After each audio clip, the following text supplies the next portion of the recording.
96.4।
नमस्कार प्रणाम आदरणीय श्रोता, अभी रहुआ सुनत वानी रेडियो सानवी 100.4 मेगाहर्ट्ज और कार्यक्रम आमने सामने के साथ हम कार्यक्रम प्रस्तुता विशाल यादव रउरा लोगन के साथ उपस्थित हो चुकल बानी।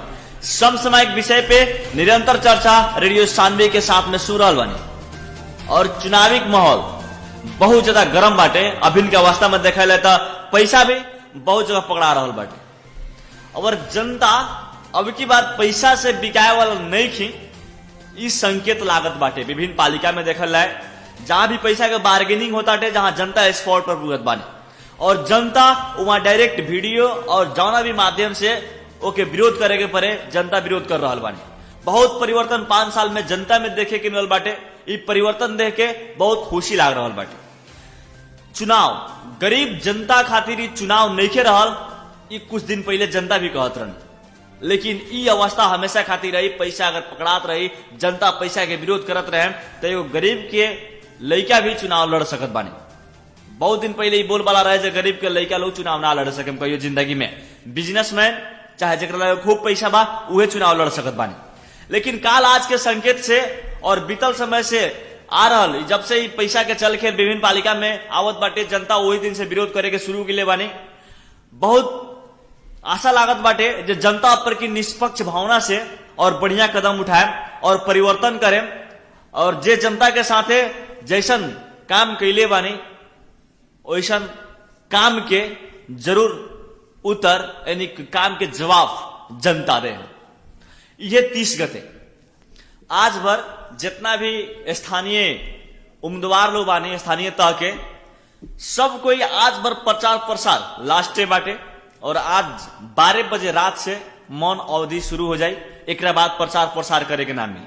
लेकिन सामाजिक संजाल में भी देखे के मिलत बाटे मौन अवधि शुरू और मौन अवधि आजू 12 बजे रात से शुरू होता टे। पैसा बांटे वाला अवधि भी आज 12 बजे रात से शुरू हो जाए कह के कुछ सामाजिक संजाल में पढ़े के मिलल था। लेकिन अब की बार जनता सही कदम उठाए कह के बहुत लोग के विश्वास बाटे जब की पैसा के बल पर जनता बिकाए वाला नहीं की, अपर की सही निर्णय जनता करे वाला बानी। वास्तव में हमनी के पैसा के बल पर बिका के कोई से कुछ सवाल जवाब ना कर सकत बानी सर, लेकिन उहे हमनी बढ़िया तरीका से सही कदम उठावत बानी सर। कोनो पैसा के लोभ लालच अगर हमनी चुनाव में नहीं सन देखत तो हमनी उ लोग से सवाल जवाब बढ़िया तरीका से कर सकत बानी सर। कोरोना काल में चाउर बांटे खातिर लोग के बजट घटत रहे, लेकिन अभिन के अवस्था में अभिन के चुनाव के पीरियड में पैसा और साड़ी बटात बाटे। ये भी सामाजिक संजाल में देखे के मिलल था। ए पर सावधान जनता के होखे के पड़ल और अब की बार कुछ अलग तरीका के परिवर्तन करे के पड़ल, नहीं तो बार बार ये चुनाव के बिजनेस जौन बनावल गई बाटे इस सबसे सावधान होके के पड़ल। अब परिवर्तन के बहुत आवश्यकता बाटे। जे जनता के साथ बढ़िया काम के लिए बानी कोरोना काल से लेकर के अभी तक ले जनता उनका के चुनी, जे जनता के साथ बढ़िया व्यवहार के लिए बानी, जनता के साथ अच्छा व्यवहार करते हुआ के लगभग 5 साल बीतेले बानी, जनता के अच्छा रेस्पॉन्स दिल बानी, जनता के फोन उठेले बानी, जनता के सुख दुख में कामे लागल बानी। वैसन उम्मीदवार के स्थानीय चुनाव में जनता के चुनल बहुत आवश्यकता बाटे। वहां परिवर्तन के भी आवश्यकता ना रही, जहां जनता बढ़िया काम जनता के साथ है वहां के उम्मीदवार लोग मेयर जी लोग, वार्ड अध्यक्ष जी लोग, वार्ड सदस्य जी लोग बढ़िया काम कैले बानी, बढ़िया कान्हा में कान्हा मिला के चलल बानी। उ लोग के खातर परिवर्तन के कोनो आवश्यकता नहीं के। जे जनता के इग्नोर कैले बानी, अपन कार्यकर्ता पोसले बानी, गुंडागर्दी चलेले बानी, उ पालिका में परिवर्तन के बहुत आवश्यकता बाटे। बहुत जगह पर के परिवर्तन हुई, बहुत जगह फिर से हुए सरकार। जनता चिल्ला रहल बानी ये 30 गते, आज से 3 दिन, आज 27 गते, 28, 29, 30, ये 30 गते चुनाव होके जौन जा रहल बाटे। जनता अब की बार बहुत बढ़िया निर्णय करे वाला बानी। जौन निर्णय से अब की के चुनाव जौन बिजनेसमैन लोग के कुछ व्यापारी लोग के जौन एगो हाला बाटे जी बड़का बड़का लोग ही चुनाव लड़ सकत बानी, लेकिन अब की के चुनाव से कुछ परिवर्तन हुई। जे वो गरीब के लेके भी चुनाव लड़ सकत बानी, वो गरीब के लेके भी नेता बन सकत बानी। आदरणीय श्रोता, आज हमनी के साथ में दू गो गेस्ट के निमतीले बानी सन। एगो हमनी के साथ में पेटरवा सुगौली गांव पालिका के मेयर के उम्मीदवार नेपाली कांग्रेस से दिनेश कुमार चौधरी जी बानी, और साथे साथे छिपर माई गांव पालिका मेयर के उम्मीदवार इंग्रासन शाह कलवार जी बानी। सबसे पहले चुनावी चहल पहल में वहां के चुनावी के अवस्था कैसे रहल बाटे एकरा बारे में, और बीतल समय के कार्यकाल कैसन बीतैनी, अपने के साथे जौन नेताजी लोग जीता रहनी लोग, मेयर जी लोग, समसामयिक विषय पे निरंतर चर्चा रेडियो सानवी के साथ सुन रहल बानी। सबसे पहले दिनेश कुमार चौधरी जी, पटरवा सुगौली गांव पालिका मेयर के उम्मीदवार नेपाली कांग्रेस से बानी, वहां के स्वागत करे के चाहे। स्वागत बटे दिनेश कुमार चौधरी जी, कार्यक्रम अपने के आमने सामने में। धन्यवाद धन्यवाद। का हो रहल बटे चुनावी के माहौल में? और चुनावी माहौल में हुए अपने के घर कांग्रेस जौन कांग्रेस के विचार, कांग्रेस के विधान, आवे वाला दिन में कांग्रेस के जो नीति, आवे वाला विकास के जो अवधारणा सब रखा जाता आम पब्लिक में। जी, चुनाव कितना लागल बा रउरा पालिका में? हमने के पालिका में तो चुनाव लागले बा, ऐसे ना लागे वाला तो बात नहीं के। जब चुनावे बा स्थानीय स्तर में, तो चुनाव तो सब जगह लगेबे करी। अपने के पालिका में कई पक्षीय लड़ाई चलता है, 2 पक्षीय की 3 पक्षीय? यह तो अपने के द्विपक्षीय लड़ाई बा, और दूसर अन्य पार्टी से कोनो नहीं के। कांग्रेस और एमाले के देखल है तो भयानक युद्ध रहल बाटे वहाँ। अब की बार कैसा लागत है जो वहाँ परिवर्तन हुई अपने के पालिका में? अवश्य परिवर्तन हुई। विगत के जौन स्थानीय सरकार के गतिविधि रहे वाला, अब जौन आम पब्लिक में जौन तरह के इन लोग के कमीशन खोरी जौन 25% के जौन एगो गाँव पर एने कानून पोजिशन बना ले रहे लोग, बिना 25% में से कोई फाइल आगे ना बढ़े, उस सब के से बहुत पीड़ित बा लोग। खोला संबंधित अपने के जौन हमने के गाँव पालिका अंतर्गत 2 खोला पड़ल, अपने के गादी खोला, अपने के भौलुया खोला, दोनों खोला लगभग अपने के जौन 4 बरस बंद रहे। चुनाव के माहौल में आके जौन गादी खोला भौलुया खुलल, मगर चुनाव के दरमियान में, मगर ओकरा से पहले 4 बरस पोखरा खुलल, और पोखरा खुलला के चलते आम पब्लिक के जौन मजदूरी के लोग आय अर्जन करला, अपन दैनिकी चलावला, उ सब ना चले सकल। भुखमरी जैसन ऐसे कैलक लोग, वैसे आज उ लोग पीड़ित बा। उ लोग बदलाव के चाहना बा। जो मजदूर किसान भाई बा लोग, उ लोग के चाहिए बदलाव के चाहना बा। वैसे पटेरवा सुगौली में अवश्य ही बदलाव हो के रोगा जी हम रखे के चाह जी। राउर उम्मीदवारी काहे ला? हमारा उम्मीदवारी ये लायक कि जो नेपाली कांग्रेस के विधि विधान अनुसार जो देश में जो राजनीतिक गतिविधि बा ओकरा एगो ओरा अंत करे खातिर जो अपने के अस्थिर अस्थिरता राजनीति को लियावे खातिर, और रह गई बात की किसानी अपने के जो हमने के किसान वही सन किसान अपने कृषि पर आधारित जो एरिया बा, हमने के एकरा के कैसे बढ़ोतरी कल जाए, एकरा के उपजन आर्थिक उपजन कैसे बढ़ावल जाए, कृषि के आधुनिकरण कैसे कल जाए, शिक्षा के नीति कैसे ले आवल जाए, शिक्षा अपन पालिका में कैसे बढ़ावल जाए, शिक्षा का स्तर कैसे बढ़ावल जाए, ये खातिर हमारे उम्मीदवारी बा। जनता रुआ के काहे वोट दी? जनता हमारा के विगत में भी हम गाविस अध्यक्ष रानी, वो अनुकूल वो भी 5 वर्ष में जो हमारे काम कर्तव्य थे जनता भी देख लेबा। तो बीच बीच में अपने के हम बीच में नेपाली कांग्रेस के तरफ से जिला विकास भी देख ले, वो में भी हमारे जो काम कर्तव्य क्षेत्र में गांव पालिका स्तर में गांव गांव में टोल टोल में जो देखलक लोग कि राष्ट्रीय स्तर के 4-5 गो योजना लिया के अपन गांव पालिका में भी में रखनी। अभी जो केंद्रीय स्तर के जो योजना सब रखले बानी सन अपने के राष्ट्र के केंद्रीय स्तर योजना दू गो अपने के बाने पॉइंट हम रखले बानी। झुंगे पुल हो को चाहे अपने के भलुइया में पुल हो को चाहे गादी के अपने के डेकुली बेलवा के पुल हो को ऐसा ऐसा राष्ट्रीय स्तर की योजना उस सब 3 वर्ष के अवधि में हम लिए नहीं। इस सब से लोग प्रभावित बा, पहले भी प्रभावित रहे से प्राविधिक दृष्टि से चुनाव हमने के ना आवश्यक नहीं सन। आज अवश्य नेपाली कांग्रेस पटेरवा सुगौली गांव पालिका में जीती, इनमें पता ही नहीं है। कितना विश्वास बा जनता रउआ के जितेबे करी? हमारे 100% विश्वास बा कि जो नेपाली कांग्रेस के एगुए पटेरवा सुगौली में अपने के बात बा कि सबके समान, सबके साथ, सबके विकास अपने के आवाज बा। कैसे नेपाली कांग्रेस सबके एगो मजदूरा होके, एगो मध्य वर्गीय होके, चाहे कुछ केहू भी होके, एगो किसान भी होके, केहू भी होके, उन लोग के समान व्यवहार करे के जानेला। वैसे समान दी, विकास दी, साथ भी दी नेपाली कांग्रेस। वैसे भी नेपाली कांग्रेस के जीत यहाँ के पटेरवा सुगौली के तमाम दाजू भाई दीदी बहन लोग कराई लो।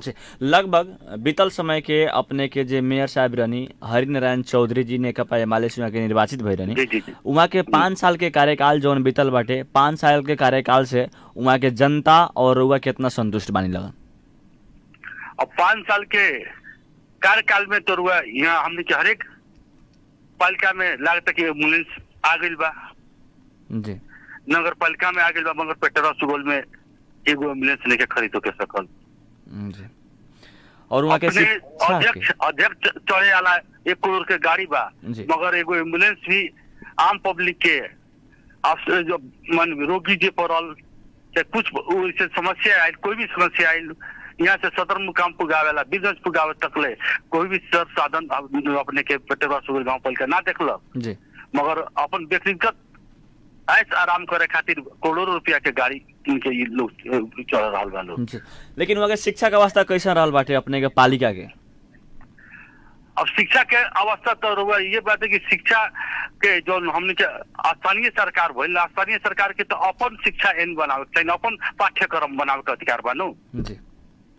पाठ्यक्रम आज 3-4 वर्ष बीत चुका रहे, तब भी अपने के हमने के पटेरवा सुगौली गांव पालिका कोनो भी पाठ्यक्रम का पढ़ाई हुई हमने के गांव पालिका स्तर में कौन प्राविधिक शिक्षा ना आवे सकल, कोनो जगह ना, कोनो जगह अपने के पहिलका जो 10+2 बा ओकरा के अपग्रेड कर बैचलर भी कोनो ना आवे सकल। जो पहले हमने के सुगौली निष्ठा और अपने के पटेरवा सुगौली निष्ठा में अपने के रंगपुर में जो 10+2 बा उतने तकले रह गई, बैचलर तकले बीच अपग्रेड के कोनो भी अपने स्कूल ना होके सकल।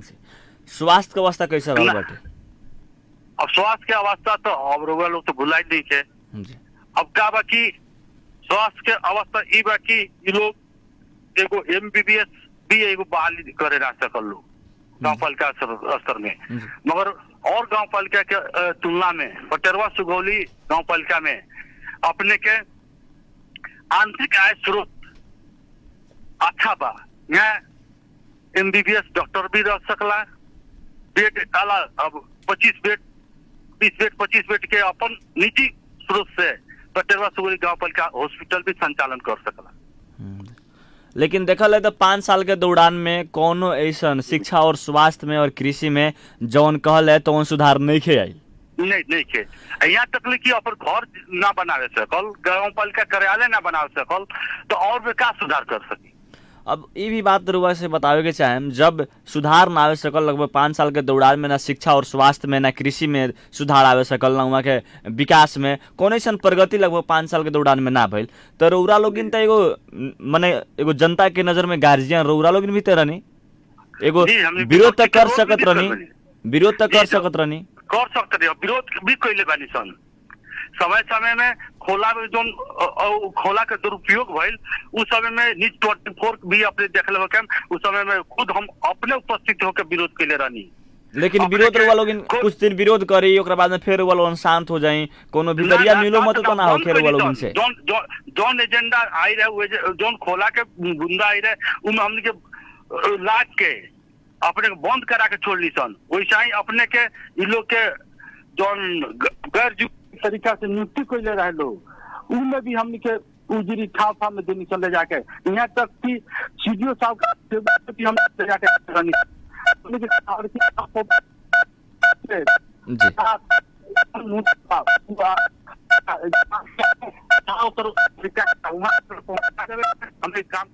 काम करता। और शिक्षा में भी रउआ लोग तो जहाँ दबाव करे के रहे तहाँ दबाव करके विरोध करके रउआ लोग सफल पार लेनी, ओकरा बाद में शिक्षा में भी जब प्रगति नहीं के भइल तो वो बेरा रउआ लोग के शिक्षा और स्वास्थ्य में प्रगति करे खातिर विकास के मेन मूलधारा शिक्षा स्वास्थ्य कृषि होखेला, तो एमे रउआ लोग का पहल कइनी शिक्षा स्वास्थ्य और कृषि में? उमे काबा की इन लोग के काबा हरिनारायण चौधरी अपने के पटेवा सुगुल वार्ड नंबर 4 जी के अपवा गांव के स्कूल के निष्ठा वार्ड नंबर 5 निष्ठा गांव के माटी में मर्ज करावत खोजलन, ओकरा में समावेश करावत खोजलन, मगर हमने को उस समय भी विरोध करनी सर। तो वो विरोध करते अंकुर में जौन गांव बा अपने के वहां घर दूरी अपने के 300-700 हुई। अब देख उनके हमने के मर्ज करे ना देनी सर। वैसा ही अपने के एगो दुर्गम बानी हमने के पटेवा सुगोली के सबसे दुर्गम एगो टोला बा मोर जी, मोर के भी स्कूल बंद करे खातिर वो लोग प्रयास कैलक लोग। वहाँ काबा की व्यापार के दृष्टिकोण से सरकार ना होला, सेवा के दृष्टिकोण से सरकार होला। सेवा के दृष्टिकोण से तो वहाँ दुर्गम बा, वहाँ तो स्कूल चाहिए, संख्या भले कम बा, मैंने वहाँ के भी लोग के तो शिक्षा आवश्यकता बा, स्वास्थ्य आवश्यकता बा, एहतियात आवश्यकता बा, बिजली की आवश्यकता बा, इस सब का आवश्यकता बा, खाने पानी की आवश्यकता बा। ये भी फर्क यह स्थानीय सरकार कर दूँ वैसे हमने के उनके विरोध करी सन। अपने के फरादवा स्कूल भी देख ले के मरुगा वार्ड नंबर 4 के वार्ड नंबर 4 के फरादवा गांव के जो स्कूल बा ओकरा के ले जाके दक्षिणारी सुगौली कहल जाला, वहाँ 10+2 चलला, ओकरा में काबे के कोइलक लोग, वहाँ स्टोर बनावे के खोदलक लोग अपने के गांव पालिका के। मगर काबा शिक्षा के भवन है, विद्यालय के भवन बा जो आज अपने के भविष्य में बाल बच्चा के भविष्य के मंजिल है, उनके भी अवगत करा के दक्षिणारी से कोइलक लोग, ओकर भी हमने के विरोध करी सन, वो भी रोकनी सन। जी, लेकिन जनता के नजर में रउआ लोग बढ़िया बढ़िया काम कैले बानी बीतल समय, और रउआ लोग के कार्यकाल ना रहे फिर भी हरिनारायण चौधरी जी जहाँ अनियमितता कैले बानी तहाँ रउआ लोग एगो सही रास्ता देखले बानी। लेकिन रउरा पार्टी के भी तो उप मेयर रही, वो भी तो कुछ करे के चाहे, उनका भी तो कुछ बढ़िया करे के चाहिए कह के उप में रही उनकर काम करते हुए जहाँ तक ले जो अपने वोट में ले जाएला कोई एजेंडा अध्यक्ष है, कारखानी अधिकार अध्यक्ष होला जी, यदि बुंदा ने सहमति जन तो उनकर गलती है मगर आज तक हमारे जानकारी है कि जोन जोन गुंडा कनी उनमें असहमति जनैले बानी जी। जनता लगभग ये बात लगभग बुझ चुकल बानी, कैसा लागता जे जनता परिवर्तन करबे करेम कह के? जी परिवर्तन करी लो, काहे से जोन जनता शिक्षा के बारे में अपने के पेट हैंड टू माउथ के मानी खाना के भी समस्या देने की वो जनता 4 बरस दुख भोगले बा। अभी चुनाव के माहौल में आके खोला खोलने बाड़न जो हजारों हमनी और के गरीब निष्ठा से लेके अपने के सोटबासा तक ले लोग खोला से अपने कमाला लोग, मगर 4 बरस बंद करके पहले वालों, मगर प्रत्यक्ष अप्रत्यक्ष रूप से भी सहभागी देखा जाता वो लोग के बा वहाँ टेंडर प्रक्रिया से लेके पोखरा खोलावे में सब में, मगर आम पब्लिक के आम जनता के नहीं थे जी। लेकिन अब जहाँ तक एगो बात और ही आवत बाटे, अभी विभिन्न सामाजिक संजाल में रुआ देखत होखे जहाँ एगो पैसा के बार्गेनिंग चलता विभिन्न पालिका में, जरा लगे पैसा बा उहे चुनाव जीती कह के, कितना पैसा रुआ रखले बानी चुनाव जीते के खातिर? देखिए हमने के सिद्धांत बा, गुंडा बा, मुद्दा बा, हमने के किसान के लेके आई सन, व्यापारी ना आई सन, स्मगलर ना आई सन, हमने के किसान के लेके आई सन। किसान 10 बीघा खेतो जोती तो अपने था लगे पता होकले हुई कि कितना उच्च आमदनी हो सकला। जी कैसा लगता है जे बिना पैसा के रउआ चुनाव जीते? जी जीतल जाए क्या हमने दिया मुद्दा था। बिना पैसा के रउआ चुनाव जीते जहाँ तक दिनेश जी रउआ बतावत बनी बिना पैसा के हम चुनाव जीते। जहाँ तक एगो बात यहाँ भी आवत बटे विभिन्न पालिका में एगो वोट पर 20,000 गिनाई तो 20,000 के सिवा रुआ एजेंडा से क्या जीते? अब तो देखिए सब लोग बिकाऊ ना है जी, सब लोग बिकाऊ ना मत ऐसा चीज है कि अपने के पैसा से भी ना बेची। जनता के हमने के मीटिंग करके सभा करके ठाव ठाव गाँव भेला करके रात्रि सभा करके सब लोग के बुझाव करने के प्रयास कैले बनी सन। आज हमने के लागल बनी सन बुझावत टोल टोल में जाके अपन बात भी रखे थे सन।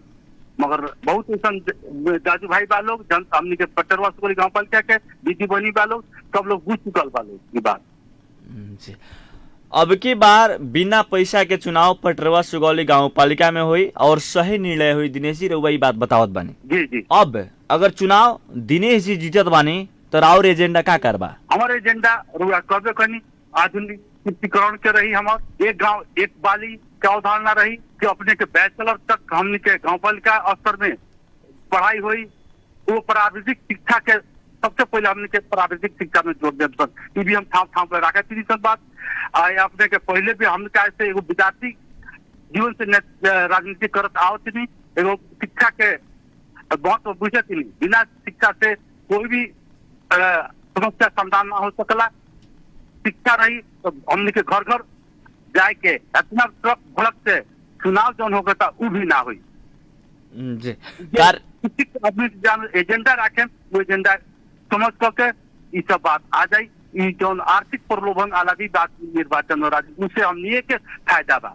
जी कार्यक्रम के अंत में यानी गाँव पालिका वासी से क्या कक्षा संपूर्ण पटरवा सुगोली गाँव पालिका के दाजू भाई दीदी बहनी में हमार नमस्कार बा। जय नेपाल बा। रउआ लोग नेपाली कांग्रेस के सातु बेर सातु गाछी छाप में मत दे के नेपाली कांग्रेस के पूर्ण मोहम्मद से स्थानीय सरकार बनाई। रउआ लोग के समान साथ और विकास तीनों जी नेपाली कांग्रेस साथ समान और विकास ये रउआ लोग के समक्ष हम रखे के चाहती। रउआ लोग से निवेदन बा। जी धन्यवाद छुटक श्याम नमस्कार। धन्यवाद जय नेपाल। जी आदरणीय श्रोता पटरवा सुगौली गांव पालिका के विशेष बात दिनेश कुमार चौधरी जी के साथ रुआ सुननी और परिवर्तन हुई मां की भी बात बतावत बानी। और पटरवा सुगौली गांव पालिका में द्विपक्षीय लड़ाई हुई ये भी बात वहां बतानी है। बहुत जगह देखे के मिलत बाटे द्विपक्षीय लड़ाई, बहुत जगह देखे के मिलता है 3 पक्षीय लड़ाई। लेकिन ये 30 गते के बाद सीधा रिजल्ट रुआ लोग के साथ हुई जो कहां द्विपक्षीय लड़ाई रहे और कहां 3 पक्षीय लड़ाई रहे। और जे भी उम्मीदवार बानी जे उम्मीदवार भी खड़ियाल बानी जौन भी पार्टी से वहां खड़ियाल बानी कोई उम्मीदवार नहीं कहत हमर बहुत कम आशा बा। सब उम्मीदवार लोग कहत बानी हमर 100% आशा बा। कोई उम्मीदवार कहता नहीं हम जीत गई बानी। ऐसा भी आवाज सुनाई दे रहा बाटे। बहुत जगह जौन पैसा के बार्गेनिंग करके पैसा के घमंड पर बहुत लोग जीते के जौन आशा रख ले रही है अब की के चुनाव में। जैसे बीतल समय के चुनाव में पैसा के घमंड पर हमने जीत गई निशान और फिर पैसा से कीन के जीते सन कह के ऐसा कुछ लोग के पास रलक है कुछ पालिका में। लेकिन जनता अब की इतना सावधान हो चुकल बानी जबरी पैसा के बार्गेनिंग करे में बहुत समस्या हो चुकल बाटे। बहुत नेताजी लोग के जे मेयर के उम्मीदवार होखी चाहे वार्ड अध्यक्ष उम्मीदवार होखी चाहे स्थानीय जितना भी उम्मीदवार बानी लोग इस सब लोग के इतना ज्यादा दिक्कत हो गई पैसा के बार्गेनिंग करे में जौना के हद हो चुकल बाटे। और जनता अब की बार पैसा के बार्गेनिंग ना करे दे बढ़िया तरीका से आई। रउआ बढ़िया काम के लिए बानी। बीतल समय में कोरोना काल से लेके आज तक हमने के साथ रउआ बढ़िया व्यवहार के लिए बानी।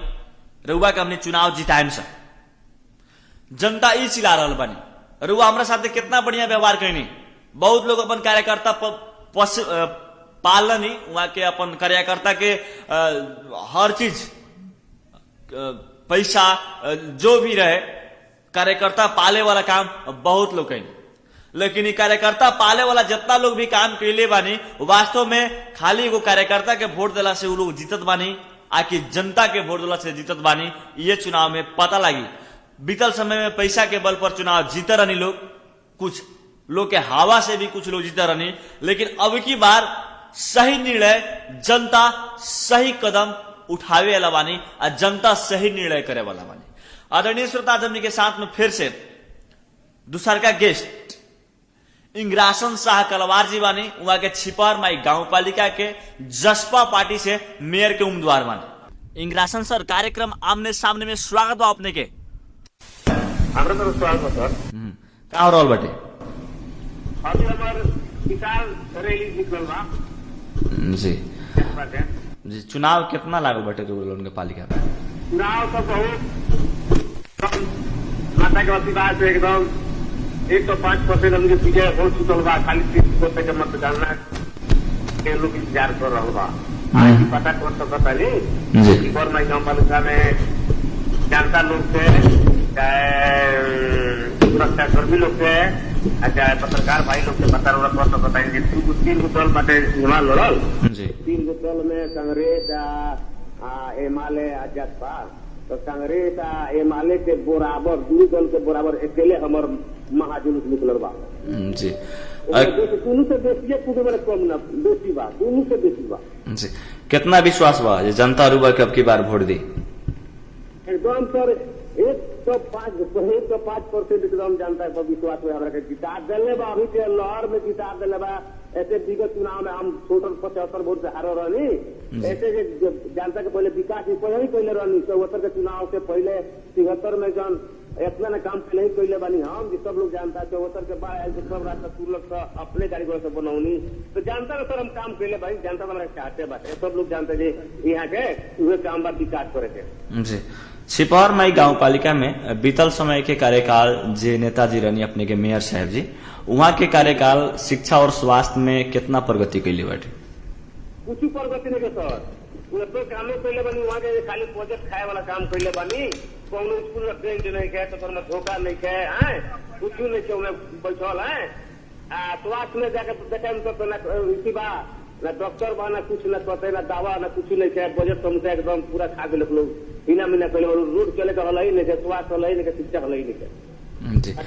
जब इतना ना रहते हुए भी शिक्षा और स्वास्थ्य में प्रगति ना भई, तो ओ बेरा इंग्रासन सर कहाँ रहनी? विरोध काहे ना कहनी हो बेरा? सुनी सर, हमने के विरोध करे के तैयारी करनी जा, तो का भइल सब जनता लोग कहे लागल कि हमने के खोजो पानी सन तो कर पाई नहीं, तो बहुमत बहुमत बोर्ड पुगा के जल मन कर कौन पास कैल ना जल के मन कैल खोजते खोजते आगे तो मुंह सुखना गई बाटे।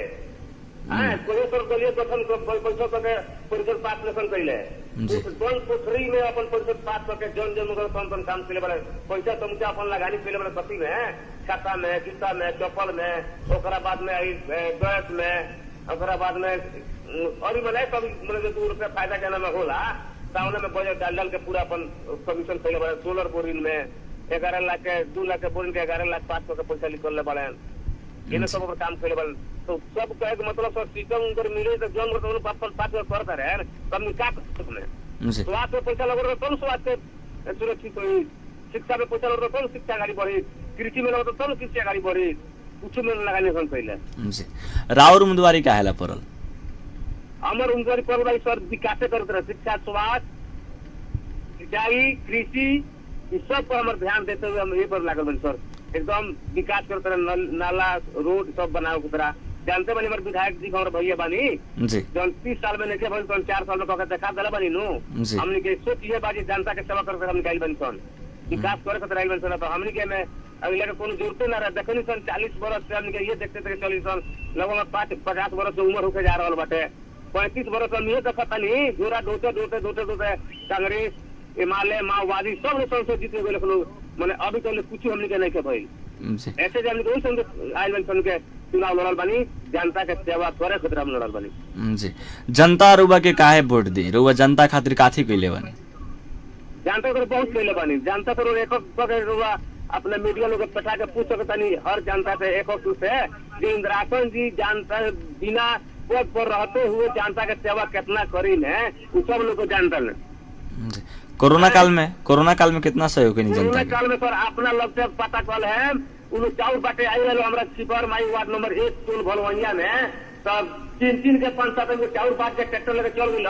तो जितना लोग आई रहे सब अपना लगता 2-2 हजार रुपया तब कई खरीदने सही है। लोग ताली बजा के मनोज मुखिया स्टेज चलत हमनी गाँव से जी और चाउर ना बटलन छिपा भाग गए चाउर छिपहर माई गाँव पालिका में कितना विश्वास बा जब जनता परिवर्तन करबे करी कहा गया एकदम 105% विश्वास पर सर परिवर्तन कर दे परिवर्तन कर देले बा आज के फिर महाजुलूस से परिवर्तन कर देले बा काल पहले और के जुलूस ना निकाले हम सन रो मत निकाली तो हम रो मत निकाली चाहे मत निकाली हम तो लास्ट 4 दिन में 27 गते आज हम महाजुलूस पर निकलबे करें कई साहब बानी जाके बीच पुल गलनी सटर से पोखरिया पुल गनी सर सबै जना मिलेर भन तपाईँ बतेर भन ननिकाल्नुका लागि दुईटा दल भनेर ननिकाल्नुका लागि तपाईँ किन हम कहे सर मेरो सबै तयारी भएछ म आफ्नो जुलुस निकाल्छु त्यो निकालुस ननिकाल्नु फरक पर्दैन म आफ्नो जुलुस निकाल्छु लेकिन बात ही तो नहीं है नो खाई नोच के और वोट दी सोच के भी बहुत थाला बटे कहीं हो सके तो जुलूस के जी सर